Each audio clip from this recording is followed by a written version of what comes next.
Another day, another Disney dumb fuck ruining Star Wars. So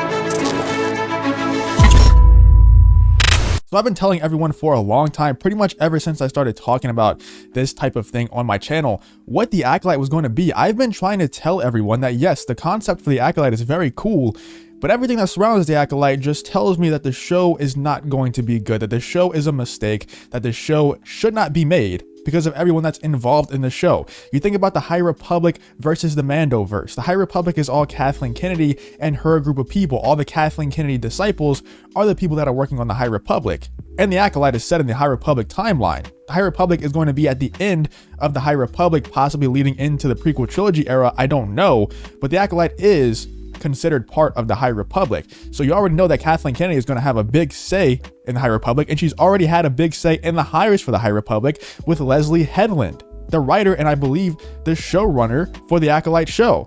So we already have Leslie Headland, who's a obvious feminist. You know, she obviously is always pushing that feminist agenda, not only in the content that she makes, but every single time she opens her mouth, it's something about female power or queer power. And I'll show you more about that in this video. And she's going to push that in the High Republic as well. I mean, the Acolyte as well.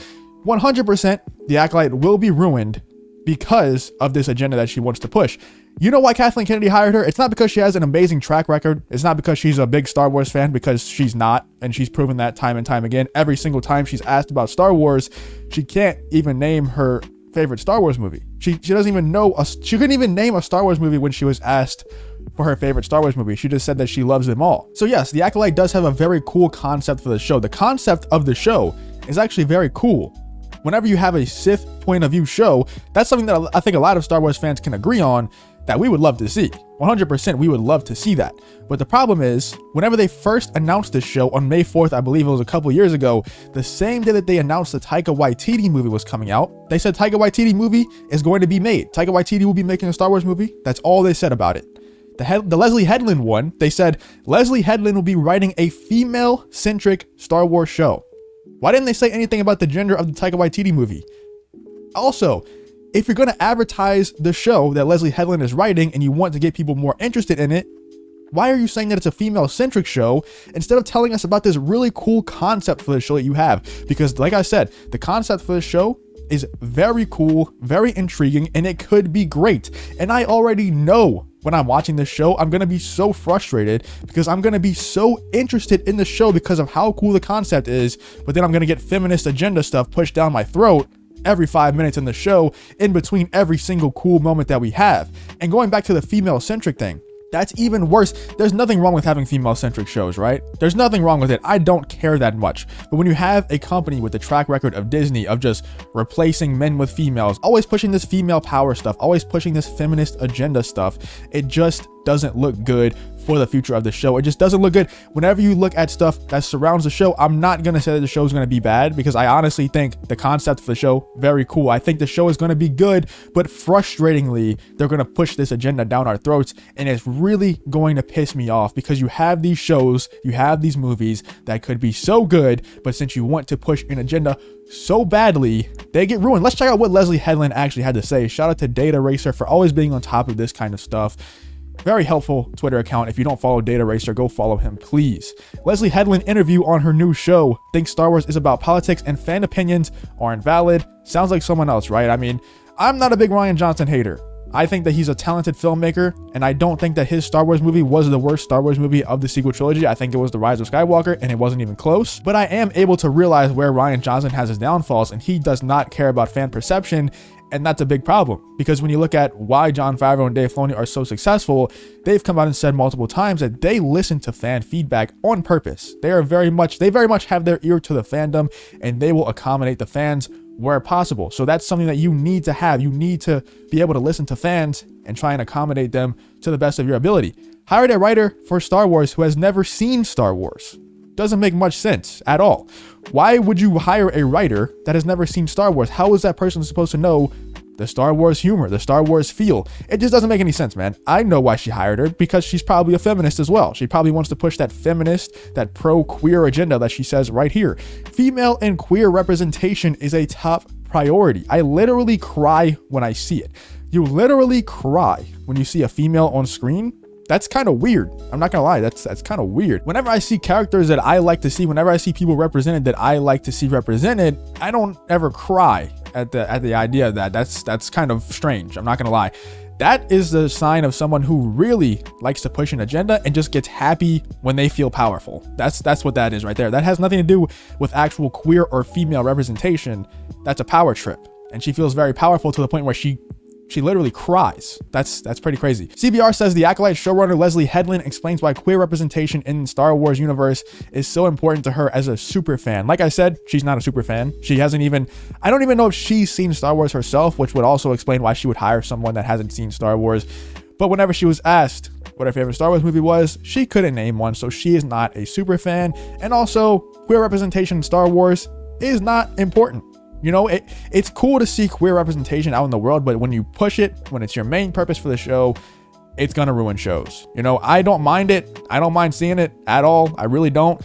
Whenever it's the main focus of the show, whenever it takes away from the narrative of the actual show, that's when it becomes a problem. Star Wars The Acolyte showrunner Leslie Headland isn't worried about the passionate fan base of the franchise when it comes to crafting her show. Now, I know what she was trying to say here. I'm sure that she was asked, I haven't actually looked at the full interview, but I'm sure that she was asked if she's worried about fan backlash coming from her show. And I'm sure that this was her response, because the fans of the Star Wars universe is very passionate. The fan base is extremely passionate and can be very toxic at times, especially towards creators of the Star Wars universe whenever they don't do stuff that we want done. So I'm sure Leslie Headland was asked if she's worried about that. And she was like, nah, I'm not going to be too worried about the passionate fan base. I'm just going to create the show that I want to create. And I respect that. The thing is, I think that the show that she wants to create is not what the fans want at all.